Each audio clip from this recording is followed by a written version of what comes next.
So many surprises in this video. More on those things in a bit. Hello everyone, I'm Allie. I'm a lover of stories and a daydreamer, and welcome to my channel. I am back for Words of Radiance Part 2, Wind's Approach. If you're new here, you can watch my first reaction on Part 1 of Words of Radiance down in the description below. And please consider subscribing and making sure you hit the all notifications bell, that way you don't miss any videos for this series. Now, Words of Radiance, Class 101. Let's begin. End of Part 2 gave me absolute chills. Zeth coming back, but him specifically coming back for Dalinar, I did not expect. And I'm now just realizing as I'm recording this, because I feel like every time I do this, I all of a sudden make a huge connection. The people who killed, I still don't accept it, didn't have it on screen, Jasnah, Shallan potentially thinks they did it because of what she knew about the secret city. I've heard it 20 times now since reading, and I still cannot pronounce it. My brain refuses. So what if they're after Dalinar because he's trying to bring back the Knights Radiant? Like, what if these people who are trying to stop this are all connected for the same exact reason? Okay, and then we also found out that Szeth is a wind runner, which is what Kaladin is, which I thought Kaladin was like a surge binder. So now I'm really confused because we have all these different classes for people's powers. So I'm figuring all that out, which is new and fun. And yes, like I said, we found out who killed Jasnah, which I'm still in major denial about. I can't accept it. It makes no sense why he would do it. I had a bad feeling about Tin from like the very beginning, but I was like, maybe she's good. Maybe I am judging her too quickly. I don't think I was, because clearly she was part of the team that was hired to get Jasnah killed. And then it was either the first or second time Shallan summoned a shard blade. So I did not expect that, but the way that she talked about it, not wanting it near her and not wanting to hold it anymore, felt like this was not the first time. But in that moment, I'm so proud of Shallan because of this line.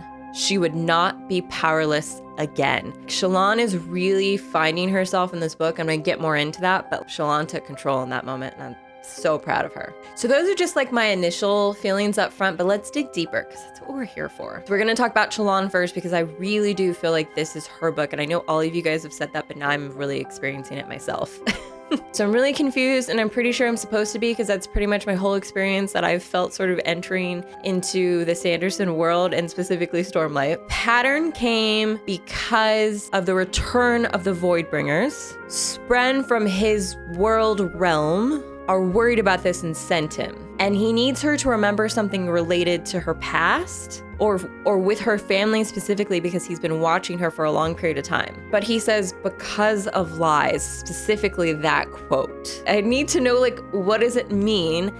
But when Shallan ever thinks about home, which is obviously like a very messed up place, not a good place for her to be, I'm happy she escaped, she shuts down and doesn't want to think about it. So I don't know how soon or if we're even gonna get whatever Pattern is referring to in this instance. And I want to know who is him when Pattern says Spren of him. Is that the Stormfather? Also, it's been really interesting to see Shallan slowly learn to really how to use her powers and understanding how the Stormlight works. Like, she knows that she can suck in the power from the Stormlight, but doesn't really know how to use it to her full advantage yet. And also how she's accidentally healing herself versus, I feel like Kaladin went through this in the first book, but I definitely feel like he figured it out a lot faster. And maybe it was just because of the way Syl was able to help him along more. I don't know. Each Spren clearly has a different goal in this series, which is really interesting. You guys, I don't like that Bluth died. I only knew him for like a couple chapters. I was really broken when he died, especially because he kept Shallan's drawing of him where she made him look like a hero.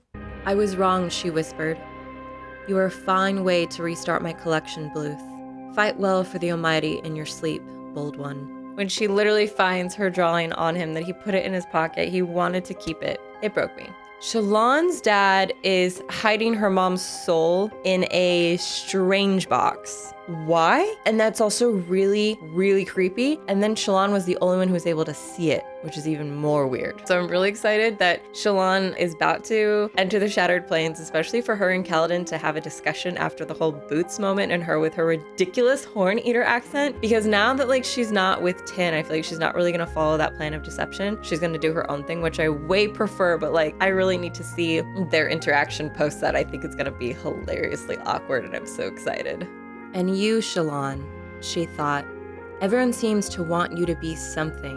Jasnah, Tin, your father, what do you want to be? This really does feel like this is Shallan's book. This is really about her discovering who she is, this journey that she's on in her life right now. And it's really interesting because Shallan was trying to be like similar to Jasnah. She was really trying to find herself as a scholar. After the shipwreck happened, she was like, how would Jasnah handle the situation? What would she do? And then she met Tin and she was trying to copy Tin. So I hope now this means that after Shallan said she's no longer going to be powerless and she took control of her life in that moment when Tin tried to kill her, that she's really going to stand on her own 2 feet and just be herself. Because in those moments that we've seen Shallan be herself, I really love her. So I definitely hope that we're now going to see her start to blossom and just like really come into herself. And I also think that's really going to be the only way that she can actually follow through with Jasnah's plan to get people to really believe her and connect with her. And then this is like my final thing about Shallan I'm really nervous about.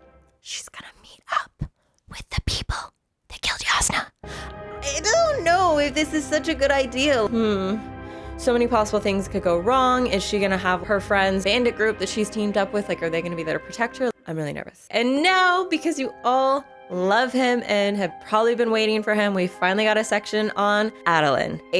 I don't know which one I'm gonna say. We're gonna go with him. So I know that at the end of the Way of Kings, Adolin finally started believing his dad about his visions and everything. So I'm really happy that is still holding strong. But I love how it's even more reinforced, specifically when he talks to his shard blade right before he's about to go into a duel. And this is all to support Dalinar and like the vision that his dad wants and what he hopes to achieve for the kingdom. This might be our last fight together, Adolin said softly.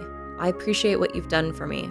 I know you'd do it for anyone who held you, but I still appreciate it. I want you to know I believe in Father. I believe he's right, that the things he sees are real, that the world needs a united Alethkar. Fights like this one are my way to make it happen. Speaking to his shard blade, he's really connecting with the power of the shard blade and just reinforcing how much he believes his father, he supports him, and he really wants this to work. And I don't think his rituals are silly. I think rituals come from a place of mindset and belief, and it kind of gives you like control over a situation that you maybe have so much control over the outcome, or maybe your nerves get the best of you. So doing this help calms you and grounds you. And especially in a chaotic world like they are living in the Stormlight Archives, it could be the one thing that Adolin feels like really helps him focus when he goes into these duels. Okay, I am like team Kaladin technically because these 2 boys are butting heads, but the hall says that they're kind of the same.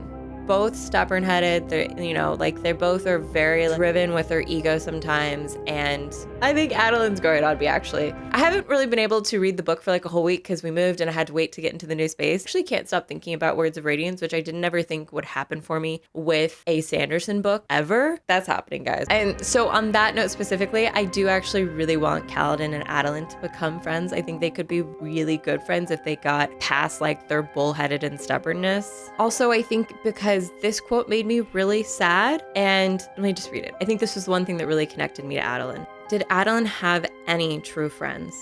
Anyone who could actually stand by him when things were difficult? He knew practically everyone of note in the war camps. Everyone knew him. How many of them actually cared? Obviously, I'm not royalty. I am just a commoner.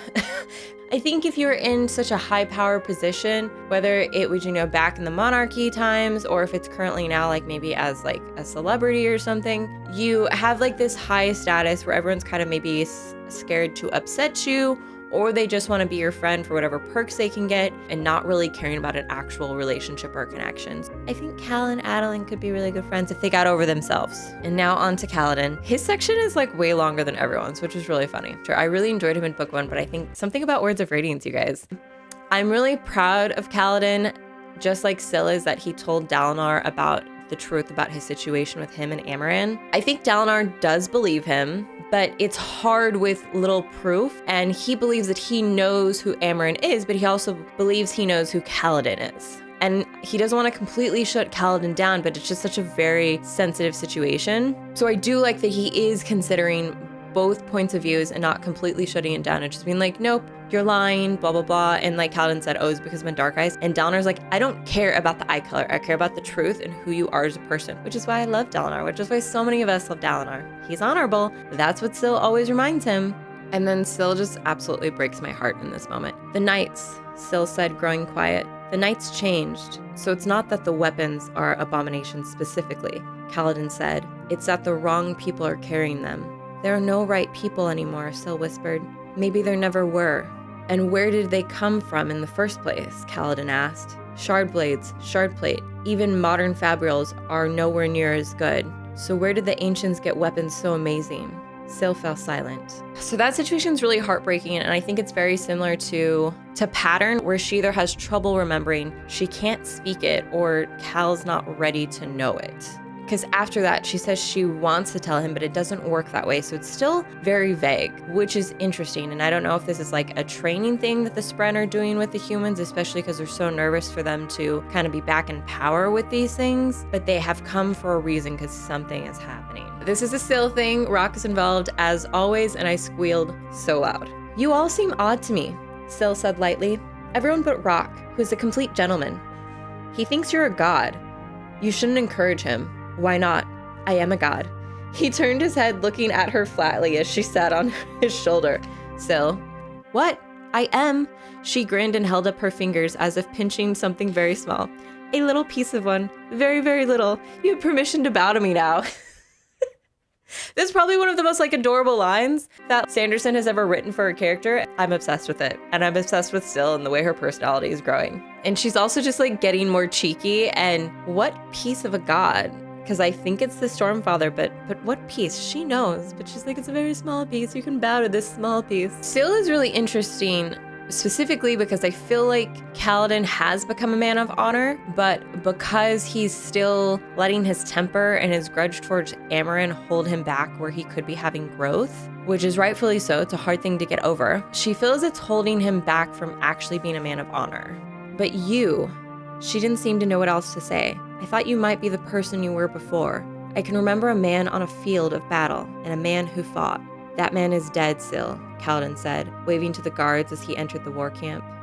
It's so hard, right? Because I think Kaladin has grown a lot, but there's also certain things where he is a little bit different from Wave Kings. He still is holding this grudge and anger and letting it to influence him more than doing the right thing and letting it go. So I think that is kind of what is sort of being represented there. But I do feel like Kaladin has really come far. And then obviously under Kaladin we bridge into Bridge 4. Mawash is making me question life. He's telling Kaladin not to get close to Dalinar and that he wants his revenge on the Light Eyes with Cal. And then Cal, for a second, just for a second, thinks that Mawash might have had something to do with the balcony, especially because he wasn't supposed to be on duty. And I know by now that nothing's on accident with Sanderson. And it's harder too because Szeth said he came for Dalinar. So the balcony situation, why would Szeth do that? Especially for how powerful Szeth is. He can just come in and do his thing. He doesn't have to do the balcony thing. Mawash is looking super sus right now and it's stressing me out because I love him. He's our little researcher of the group. He thinks everything through, but he's been saying a lot of things that too close together, too coincidental. What are you doing, Wash?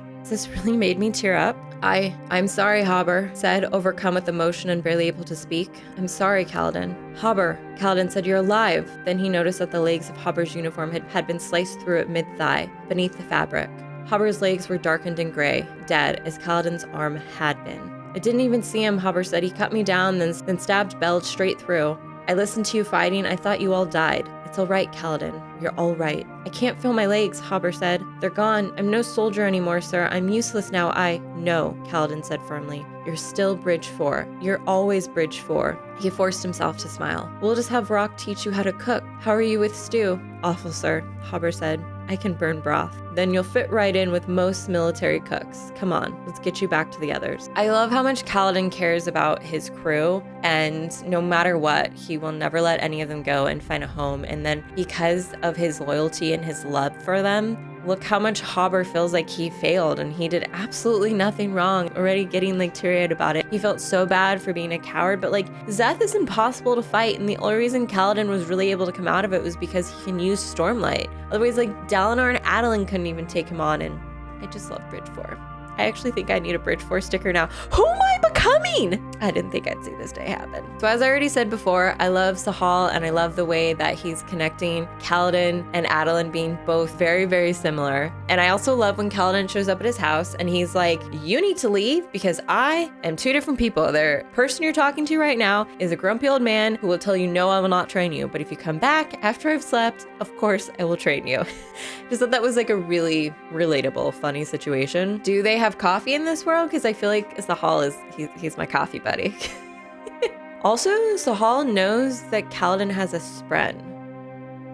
Very interesting, and wondering if he's gonna say something, and I want to know how. So I hope that comes back up. All right, the Parshendi. This stanza was really interesting, and I feel like it definitely foreshadows when Eshonai finally does the transformation. Stormform is best said to cause a tempest of winds and showers. Beware its powers, beware its powers. Though its coming brings the gods their night, it obliges a blood-red spren. Beware its end, beware its end.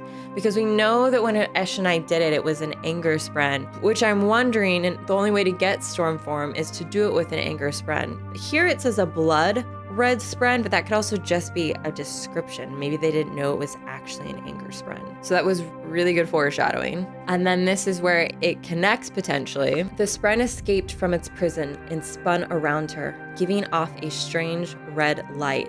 Splinters of lightning sprang from it. Anger spren? This was wrong. I suppose this must be, the writer of Storm said. It was going to happen. No, Eshonai said, stepping back from the spren. In a moment of panic, she cast from her mind the preparations that Venli had given her. No. The spren came back. The spren became a streak of red light and hit her in the chest. Tendrils of red spread outward. I cannot stop this, the writer of Storm said. I would shelter you, little one, if I were given that power. I am sorry. So, in my opinion, it's question mark next to anger spren, and we see the streak of red light. So I kind of feel like that is the blood red spren, and that is what helps make the storm form, but it's also something to be really weary of, because then we have this happen. When Eshonai comes back, everyone is looking really freaked out, specifically her sister who wanted her to take this form. She pointedly ignored the voice deep within her that was screaming in horror. So something really bad's gonna happen with that. Great, just great. So I kind of talked about this earlier. This might be a Raphio, but if it's not, can you guys in the comments please explain to me the different classes that we have? So far, I believe we have Wind Runner, Lightweaver, Soulcaster. Is there any more? And who is what in the series so far? It appears that Shallan can do Lightweaver and Soulcaster. I thought that Kaladin was, oh, maybe Surgebinder is also one of them. I thought Kaladin was a Surgebinder, but it sounded like he was a Lightweaver, but now we know he's a Wind Runner, and Zeth is also supposedly a Wind Runner, so let me know so I know like who is who and what's happening. I'm horrified. We have 38 days before the end of all nations. Before it was just a bad thing. Now it's the end of all nations.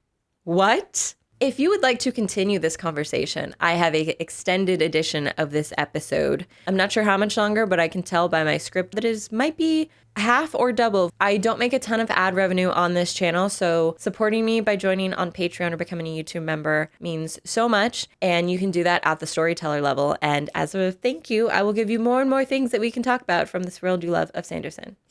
I will leave you all off on that note as I return back into the words of Radiance, and hopefully more things will be explained and my beloved characters will not be so destroyed yet. There's more books, so he can't harm all of them, but he's already harmed Yasna, so what do I know at this point? Thank you so much for watching. I can't wait to talk to you in the comments and nerd out about this, because apparently I'm becoming a Sanderson fan and I did not see that coming. Did you guys see that coming? Because I didn't. I'm really confused. Anyways, I will see you all in the next video.